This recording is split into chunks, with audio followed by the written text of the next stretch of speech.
Room 304, Argonne National Laboratory, Illinois, March 1955. He holds an infant's femur up to the fluorescent light, measures it, records the length in his notebook, 11.3 centimeters. Then he places it carefully into a beaker of nitric acid. The bone begins to dissolve. Small bubbles rise to the surface. The solution turns cloudy, then clear again as the calcium breaks down into its component parts. He's looking for strontium-90, a radioactive isotope that didn't exist anywhere on Earth before July 16, 1945, the day humanity split the atom at Trinity Site and fundamentally changed the chemistry of every living thing. The bone belonged to a 6-month-old girl from Philadelphia. She died of pneumonia 3 weeks ago. Her parents buried what they thought was their daughter yesterday. They cried over a casket. They chose a plot near an oak tree because she would have liked that, they thought. They're home now, trying to figure out how to keep living. They don't know the casket contained padding where her bones should be. The lab designates her as sample 174A. The technician writes this in his log. Then he moves to the next jar. There are 47 more on the shelf behind him. 47 dead children, most under a year old, reduced to specimens in glass containers. Each one taken without permission, without consent, without anyone asking the parents if they minded their child being dissolved in acid for science. This is Project Sunshine, and this is just one room, in one lab, in one country, on one day. The program is global. It will run for years, and by the time it ends, over 1,500 children will have been harvested. That's the word they use in the classified memos. Harvested.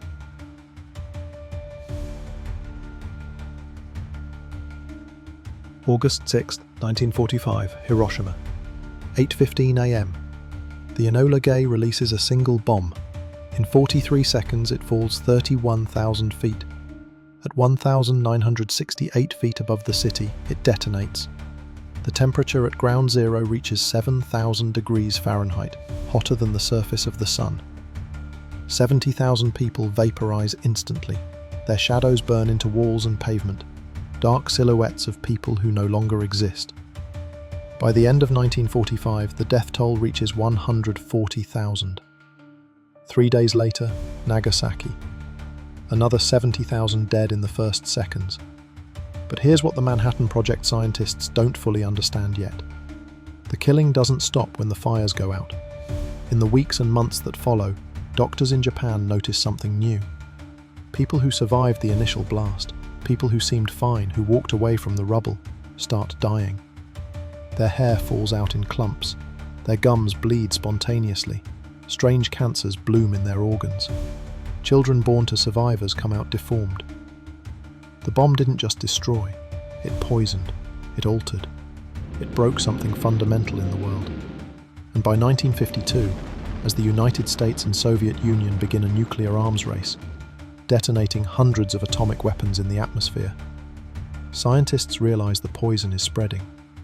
Every bomb test injects billions of radioactive particles into the stratosphere. These particles, strontium-90, cesium-137, iodine-131, catch the jet stream and circle the Earth. They fall with rain. They settle into soil. They enter the food chain. Grass absorbs them. Cows eat the grass. Children drink the milk. And because strontium-90 is chemically similar to calcium, the human body mistakes it for a building block. It deposits the radioactive isotope directly into growing bones. The Atomic Energy Commission, America's nuclear authority, faces a crisis. How much radiation are people absorbing? Where exactly is it concentrating? How dangerous is it really? Are we poisoning our own children with every bomb we detonate? These are questions that could change everything, could stop the arms race, could force a reckoning. But you can't answer them with theory. You need data, hard numbers, measurement. You need bodies, preferably young ones, because children's bones grow fast and absorb more strontium-90 than adults. The dead can't refuse, so they start collecting.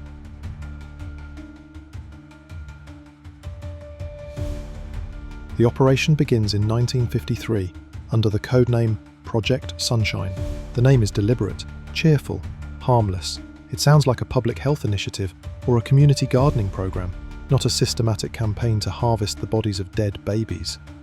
The Atomic Energy Commission establishes partnerships with universities, hospitals, research institutions, and government agencies across the United States and allied nations. The pitch to participating scientists is simple. This is a matter of national security. We're in an existential struggle with the Soviet Union. We need to understand radiation exposure to protect our citizens. This research could save millions of lives. What they don't emphasize, how the specimens will be obtained. Or rather, they use careful language, tissue acquisition, sample procurement, specimen collection from routine autopsies. Notice what's missing? The word consent. Because if you asked grieving parents, may we dissolve your baby's bones in acid to measure radioactive contamination, most would say no. So the strategy becomes, don't ask. Here's how it works. A baby dies, stillborn maybe, or SIDS, or pneumonia, birth defects, any of the 1,000 ways infants could die in the 1950s. The body goes to the hospital morgue for autopsy, a standard procedure in many cases. But this autopsy is different. Before the body is released to the funeral home, someone makes a call, a pathologist who's been briefed, a hospital administrator in the program. Within hours, a technician arrives, sometimes from the Atomic Energy Commission, sometimes from a contracted research institution. They're professional, efficient, they have authorization papers. The pathologist extracts samples, sometimes just bone fragments, small enough that they won't be missed during an open casket viewing. Sometimes entire limbs, sometimes organs. The samples are cleaned, labelled with alphanumeric codes, packed in ice and shipped to laboratories. The body, what remains of it, is stitched up, cleaned and sent to the funeral home. The parents are never told. In most cases, they bury their child, believing the body is intact. Sometimes the coffin is heavier with padding than it should be. Sometimes undertakers notice incisions that don't match standard autopsy procedures. But in the 1950s, you don't question doctors, you don't question authority, especially not when you're drowning in grief.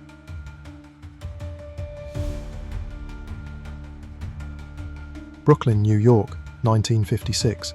A mother named Jean Pritchard requests to hold her stillborn daughter one last time before the funeral. The nurses discourage it, say it might be too traumatic, that it's better to remember her as she was. Jean insists. She carried this baby for 9 months. She has a right. When they finally bring the wrapped bundle, something feels wrong. The weight is off. The body feels stiff in a way that doesn't match what she knows about infant bodies. She unwraps the blanket. Her daughter's skin is pale, waxy. The face looks right, but when Jean touches the tiny chest, the tiny arms, something is hollow about it. She can't articulate what, just that it feels wrong. She mentions it to the nurse, who assures her it's normal. Bodies change after death. Jean is in shock, grieving. She's not thinking clearly. Jean spends the next 40 years wondering if she imagined it. She didn't. Her daughter's femurs, ribs, and 3 vertebrae were already at Columbia University, being prepared for radiological analysis, sample 220B. The parents never knew, but some people did know, and stayed silent. In Leeds, England, a hospital pathologist named Dr. William Rees grows uneasy after a year of providing infant samples. At first he thought it was legitimate research, proper consent, standard procedure, but the requests keep coming. The secrecy intensifies, and one day, Dr. Rees asks his contact at the Ministry of Health a direct question. Are the parents being informed that their children's remains are being used this way? Silence on the other end of the line. Then, that's not your concern, doctor. The research has been cleared at the highest levels. But the parents, your job is to provide samples, not to ask questions about policy. Dr. Rees stops cooperating. Within 2 weeks, he's quietly removed from the program and replaced with someone less curious. Years later, in a BBC interview, Dr. Rees says, "I knew it was wrong. I felt it in my bones, but I told myself I was being paranoid, that the government wouldn't lie about something like this." He pauses. "I should have trusted my bones."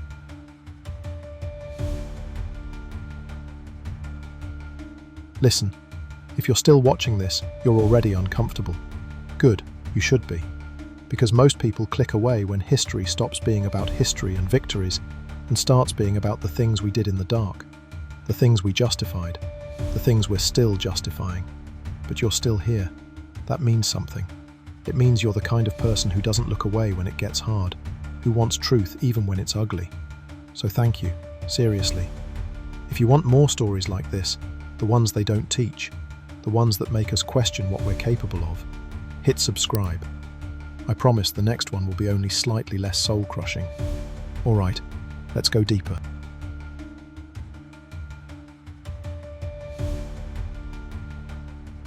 By 1955, Project Sunshine isn't just an American program, it's international. Britain is collecting samples, Australia, Canada, Norway, Denmark, West Germany. The Cold War has created a strange alliance of nations terrified of Soviet nuclear capability, and they all need the same data. A declassified memo from 1956 reveals the coordination. Sample acquisition proceeding successfully across Allied nations. British facilities report 240 specimens to date. Australian procurement networks established in Sydney and Melbourne recommend expansion to South America to establish baseline data from Southern Hemisphere populations with lower fallout exposure. The language is clinical, bureaucratic, as if they're discussing office supplies, not dead children. The samples are categorized with scientific precision. Age: 0 to 6 months, 6 to 12 months, 1 to 3 years.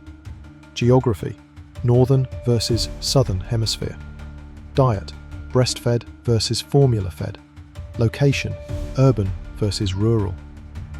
Each baby becomes a data point, each bone a measurement. By 1957, the program has collected over 1,500 human tissue samples. More than 1,200 are from children under 3. Over 800 are from infants under 6 months. They're stored in laboratories across the Western world, frozen, preserved, catalogued. The term they use is sunshine units, as if naming them made it less horrifying.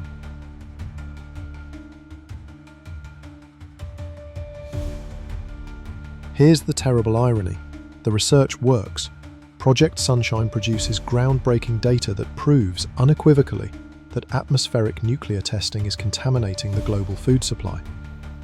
The studies show that strontium-90 concentrations in children's bones are increasing year over year, that children in the Northern Hemisphere, where most tests occur, have significantly higher levels than those in the Southern Hemisphere, that breastfed babies have lower contamination than formula-fed babies because formula is made with contaminated water, that the contamination is cumulative, building up in bones over time.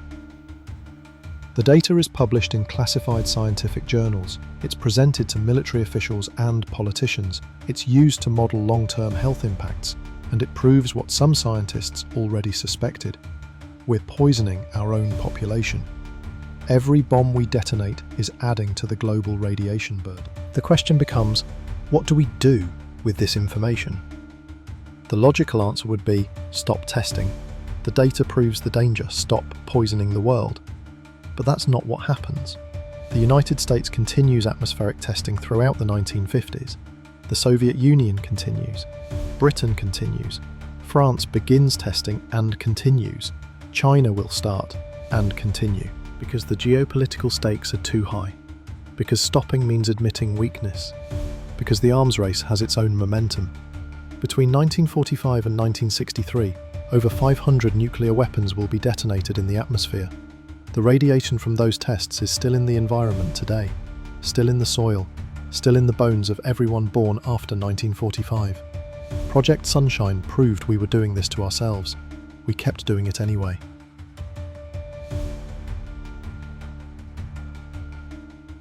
For decades, Project Sunshine remains classified. The families never learn the truth. The samples sit in laboratory freezers, mostly forgotten. Some scientists involved in the program retire. Some die. Some move on to other research. The Cold War ends. The Soviet Union collapses. The nuclear threat recedes from daily consciousness. And then, in 1993, a journalist named Eileen Wellsome starts digging. She's investigating Cold War radiation experiments for the Albuquerque Tribune when she stumbles across a reference in a declassified document. Sunshine units. Infant tissue acquisition. She starts pulling threads. What she uncovers is staggering. hundreds of pages of internal memos discussing procurement strategies and optimal specimen characteristics, shipping manifests for biological materials, scientific papers casually citing data from cadaveric infant samples with no mention of consent, budget documents allocating funds for tissue collection networks. Welsom's reporting detonates like a bomb. In 1993, the Albuquerque Tribune publishes her series. It wins the Pulitzer Prize. The US government is forced to acknowledge the program. In 1995, President Clinton establishes the Advisory Committee on Human Radiation Experiments to investigate. The committee reviews thousands of documents, interviews surviving scientists, traces the scope of dozens of programs. Their final report, released in October 1995, confirms everything. Project Sunshine existed. Over 1,500 samples collected. Consent rarely obtained. Families never informed. The report's language is carefully diplomatic. The methods employed, while potentially justifiable under the extreme circumstances of Cold War national security concerns, nevertheless failed to meet ethical standards regarding informed consent and respect for human remains. Translation: yes, we stole dead babies for experiments. No, we're not calling it a crime.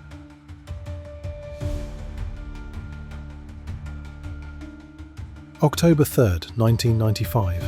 President Clinton stands at a podium in the White House. Behind him, survivors of various radiation experiments, elderly people who were used as test subjects, family members of victims. Clinton reads from a prepared statement. The United States of America offers a sincere apology to those of our citizens who were subjected to these experiments, to their families, and to their communities. When the government does wrong, we have a moral responsibility to admit it. It's a powerful moment, televised nationally, historic. But here's what doesn't happen. No individual families from Project Sunshine are contacted. No comprehensive list of victims is released. No prosecutions are brought. No specific compensation is offered to Project Sunshine families. The apology is abstract, aimed at the American people generally. If you're a mother who buried a baby in 1955 and you're watching this press conference in 1995, you might suspect, but you'll probably never know for sure, because the government never tells you specifically. In Britain, the response is even more muted. A brief acknowledgement in Parliament, expressions of regret. No formal apology.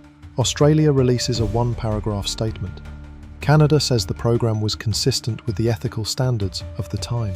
Most of the scientists involved express no remorse. In interviews conducted years later, several explain they were trying to save lives, that understanding radiation was critical, that the ends justified the means. Dr. Willard Libby, who helped coordinate the program, says in a 1982 interview, years before it became public, we needed that data, human data. There was no other way to get it, and the stakes were too high to let squeamishness stand in the way. He's asked if he considered the ethics. Of course, but ethics exist in context. We were facing possible nuclear annihilation. Millions of lives hung in the balance. What's the value of a few tissue samples against that? The interviewer asks, what if it had been your child? Dr. Libby's expression doesn't change. I would hope I'd have the courage to understand why it was necessary.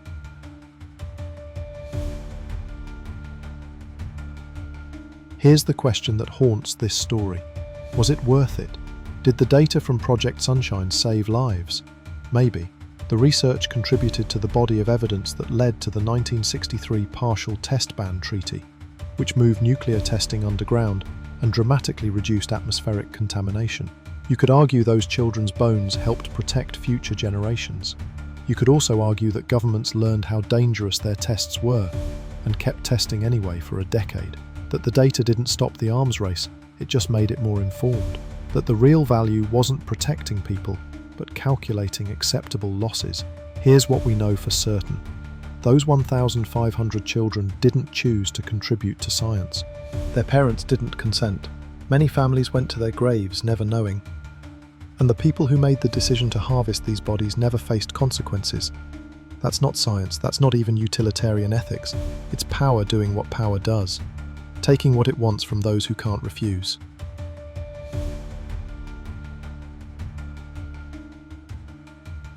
A researcher at the University of Manchester discovers something disturbing. In a basement storage room, behind old equipment and forgotten files, she finds a freezer. Still running, still cold. Dozens of tissue samples in preservation solution. The labels are faded, but legible. They're from the 1950s. Project Sunshine specimens. Infant bones, perfectly preserved, forgotten for 50 years. She contacts university administration. They contact the government. A quiet disposal process is arranged. But here's the question: how many other freezers are there? Project Sunshine involved dozens of institutions across multiple countries. Many have closed, merged, relocated. What happened to their archives? In 2011, a demolition crew preparing to tear down a research building in Rochester finds a sealed room in the sub-basement. Filing cabinets, records from radiation studies, and 3 freezers. Still running, still cold after 30 years. Inside, samples dating to 1954. No one had checked that room since the 1970s. The samples are cremated, the records archived. But how many more rooms like that exist? How many children, harvested 60 years ago without permission, still wait in the dark of a forgotten freezer? We don't know, and that might be the most disturbing part.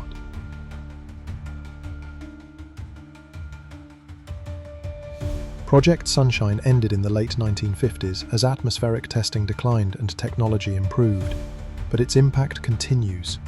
The revelations about the program, along with Tuskegee, the plutonium experiments, and other Cold War horrors, led directly to modern medical ethics frameworks. The Belmont Report of 1979 established principles for human research. The Common Rule of 1991 mandated informed consent. Institutional review boards now oversee medical studies. These protections exist because we looked into the abyss of what science could become without ethics. But here's the uncomfortable truth. Every person born after 1963 carries radioactive isotopes from atmospheric nuclear testing in their bones. Not from Project Sunshine, from the tests themselves. The 500-plus bombs detonated before the ban released enough radiation to permanently alter the environment. Scientists call it the bomb pulse, a marker in geological and biological records that will persist for thousands of years. We changed the world at the atomic level, and Project Sunshine's children helped us measure exactly how much. Go back to room 304, March 1955, sample 174A, dissolving in acid. The technician recording measurements, but let's tell it differently. Her name was Sarah Patricia Mitchell, born September 14, 1954, in Philadelphia. 6 pounds, 2 ounces. Her mother's 3rd child. Her father worked in a factory. They lived in a row house in Kensington. She died of pneumonia on February 28, 1955, 6 months old. Her parents held her as she struggled to breathe, watched her tiny chest fight for air, were there when she finally went still. They buried her on March 3rd. Choose a plot under an oak tree at Laurel Hill Cemetery. Her mother put a stuffed rabbit in the coffin. Her father read a psalm, even though he wasn't religious. They went home and tried to figure out how to keep living. They never knew that their daughter's bones were missing, that she'd become sample 174A, that pieces of her were shipped to Illinois, dissolved in acid, measured, catalogued, and filed away in a report about strontium-90 concentrations in infant bone tissue. She wasn't a sample. She was Sarah, and so were all the others. The 1,500 Sunshine units. Each one had a name, a family, a story that ended too soon, and then ended again when their bodies were taken without permission. In the age of the atom, even innocence was measured in millisieverts, and the cost of knowledge was paid by those who never agreed to pay it.